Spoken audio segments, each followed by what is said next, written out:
के अंधेरे को चीरती हुई पातालकोट एक्सप्रेस पटरी पर दौड़ती जा रही थी। ट्रेन में बैठे कुछ लोग आपस में बातें कर रहे थे। मधुरिया और उसका बॉयफ्रेंड जय नागपुर से जबलपुर मधुरिया के दोस्त के घर जा रहे थे। जय मोबाइल में गाने सुन रहा था, मधुरिया एक बुक पढ़ रही थी।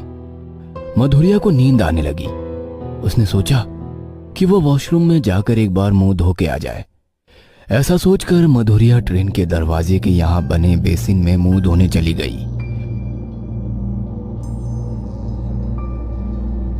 मधुरिया अपना मुंह धोने लगी, पर मधुरिया ने जैसे ही अपना मुंह धोकर कांच में देखा तो वो देखकर डर गई, क्योंकि उसे अपने पीछे एक औरत दिखाई दी जिसकी लाल आंखें, काले होठ, बड़े बड़े दांत और बड़े बड़े नाखून थे।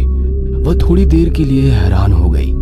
अब मधुरिया वापस अपना मुंह धोने के लिए नल चलाती है तो इस बार पानी की जगह खून निकलता है।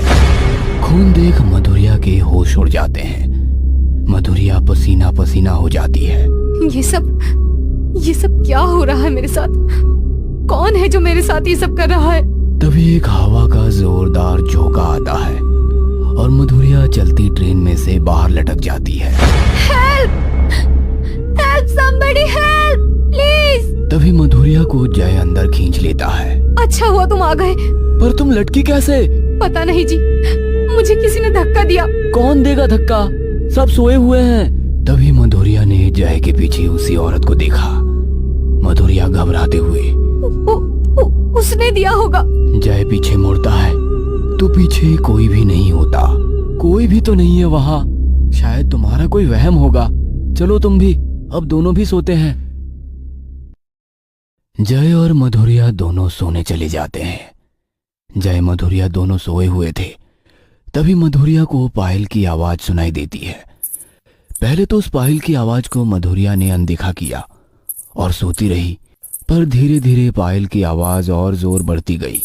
पायल की आवाज का शोर इतना बढ़ गया कि मधुरिया की नींद खुल गई। मधुरिया जय को उठाती है और पूछती है, ये पायल की आवाज कहाँ से आ रही है? मधुरिया, पता नहीं तुम्हें क्या हो गया है। कहाँ पायल की आवाज आ रही है? कोई पायल की आवाज नहीं आ रही। तुम सो जाओ चुपचाप। ऐसा कहकर जय वापस सो जाता है। अब पायल की आवाज बंद हो जाती है। थोड़ी देर बाद मधुरिया बाथरूम जाती है।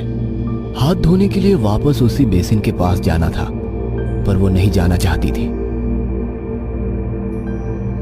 मधुरिया ने जैसे तैसे हिम्मत करी और हाथ धोने के लिए बेसिन के पास चली गई। मधुरिया जैसे ही हाथ धोने के लिए बेसिन की तरफ झुकी, उसकी गर्दन किसी ने बेसिन में जलते नल के नीचे ला दी। अब मधुरिया की आवाज भी नहीं निकल रही थी। पानी उसके मुंह पर आ रहा था। वो बोल भी नहीं पा रही थी और उसे हल्के से कांच में दिख गया। ये और कोई नहीं, वही औरत है। वो औरत मधुरिया का गला छोड़ देती है और मधुरिया को एक कोने में फेंक देती है। क्यों मारना चाहती हो? क्या बिगाड़ा है मैंने तुम्हारा? और कौन हो तुम? तुम्हें ही नहीं, तुम्हारे पति को भी मार दूंगी, खत्म कर दूंगी तुम सबको। पर क्यों मारना चाहती हो तुम हमें? धोखा मिला है मुझे।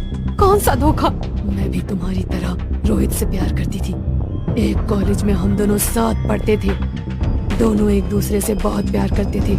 एक बार रोहित ने मुझे उपहार में महंगी पायल भी दी थी। हम दोनों ने शादी के लिए एक दूसरे के घर पर बात भी कर ली थी। मेरे घर वाले तो मान गए, पर रोहित के घर वाले नहीं माने। फिर मैंने और रोहित ने घर से भागने का प्लान बनाया। उसके बताए समय पर मैं स्टेशन पर भी आ गई, पर रोहित नहीं आया। मैंने उसका सुबह से लेकर रात तक बहुत इंतजार किया उसके बताए प्लेटफॉर्म पर वो नहीं आया। मैं इस सदमे को बर्दाश्त नहीं कर सकी और इसी पाताल लोक एक्सप्रेस के नीचे आकर मैंने अपनी जान दे दी। तब से मुझे किसी भी प्रेमी जोड़े से नफरत है। मैं इस ट्रेन में जब भी किसी प्रेमी जोड़े को देखती हूँ उसे खत्म कर देती हूँ, जैसे कि मैं तुम्हें अब खत्म करने वाली हूँ। वो औरत मधुरिया पर झपट पड़ती है और मधुरिया को नोचने लगती है। इतने में एक आदमी आता है और चिल्लाने लगता है। कौन हो तुम? इस लड़की को क्यों मार रही हो? छोड़ो! वो औरत मधुरिया को छोड़ देती है और उस आदमी की तरफ देखती है और 2 पल के लिए देखती ही रह जाती है। वो आदमी और कोई नहीं, रोहित ही था। रोहित, तुम मेरा नाम कैसे जानती हो? मैं किंजल, तुम्हारी किंजल, जिसे तुम स्टेशन पर छोड़कर भाग आए थे। तुम्हारे बताए प्लेटफॉर्म पर मैं रात भर बैठी रही पर तुम नहीं आए और मैंने अपनी जान दे दी। तब से मैं भटक रही हूँ। अब मैं अपनी जान का बदला तुम्हारी जान लेकर पूरा करूंगी, क्योंकि अब मैं तुमसे प्यार नहीं नफरत करती हूँ। खत्म कर दूंगी तुम्हें। तुमने मुझे बहुत बड़ा धोखा दिया। ऐसा कहकर वो रोहित पर भी झपट पड़ती है। वो रोहित को अपने नाखूनों से नोचने लगती है। तभी रोहित कहता है, मैं उस दिन आया था किंचल, पर तुम्हारी चिट्ठी पढ़कर वापस लौट गया। वो औरत रुक जाती है और कहती है, कब आए थे तुम और कौन सी चिट्ठी? जिस प्लेटफॉर्म पर मैंने तुम्हें बैठने को कहा था वहां मैं आया था। मैंने तुम्हें दूर से देखा भी, पर तुम वहां एक चिट्ठी छोड़कर चली गई जिस पर लिखा था कि तुम मुझे भूल जाओ, मैं तुमसे प्यार नहीं करती। मैं वहां आया और चिट्ठी पढ़कर मुझे बहुत बुरा लगा। तब से मैं खुद भी पागल की तरह घूम रहा हूँ और मैंने भी आज तक शादी नहीं की किंचल। पर वो चिट्ठी मेरी नहीं थी। फिर वो चिट्ठी किसकी थी? मैं जब उस दिन तुम्हारा इंतजार कर रही थी तभी मेरे बगल में एक लड़की आई और वो बहुत जोर जोर से रो रही थी। मैंने उससे पूछा कि तुम क्यों रो रही हो, तो उस लड़की ने बताया वो यहाँ अपने बॉयफ्रेंड से मिलने आई है।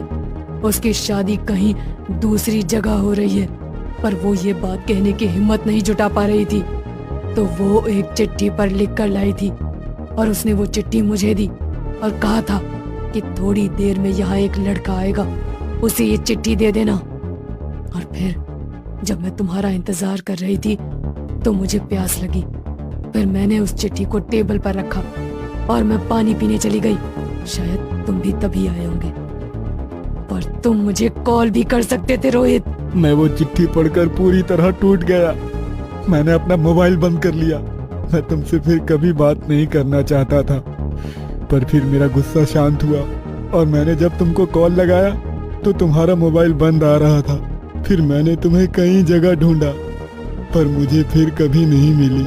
लगता है हमारा प्रेम मिलन लिखा ही नहीं था। पर रोहित, मैं तुम्हें अब भी बहुत प्यार करती हूँ, पर अब हमारे बीच कुछ नहीं हो सकता है। मैं अब सिर्फ एक भटकती आत्मा हूँ। हो सके तो मुझे मुक्ति दे दो। ठीक है, मैं तुम्हें मुक्ति जरूर दिलाऊंगा। फिर रोहित किंचल की आत्मा को मुक्ति दिलवा देता है। ये प्रेम कहानी पूरी ना हो सकी। वो कहते हैं ना, लाख कोशिशों के बावजूद कुछ किस्से इश्क के अधूरे ही रह जाते हैं। इश्क कभी नहीं मरता, बस करने वाले मर जाते हैं। आपको क्या लगता है इसमें गलती किसकी थी? रोहित की, किंचल की, या हालात ही कुछ ऐसे बन गए कि उनके इश्क को मंजिल मिलना मुकद्दर ने ठीक नहीं समझा? कमेंट बॉक्स में हमें जरूर बताएं।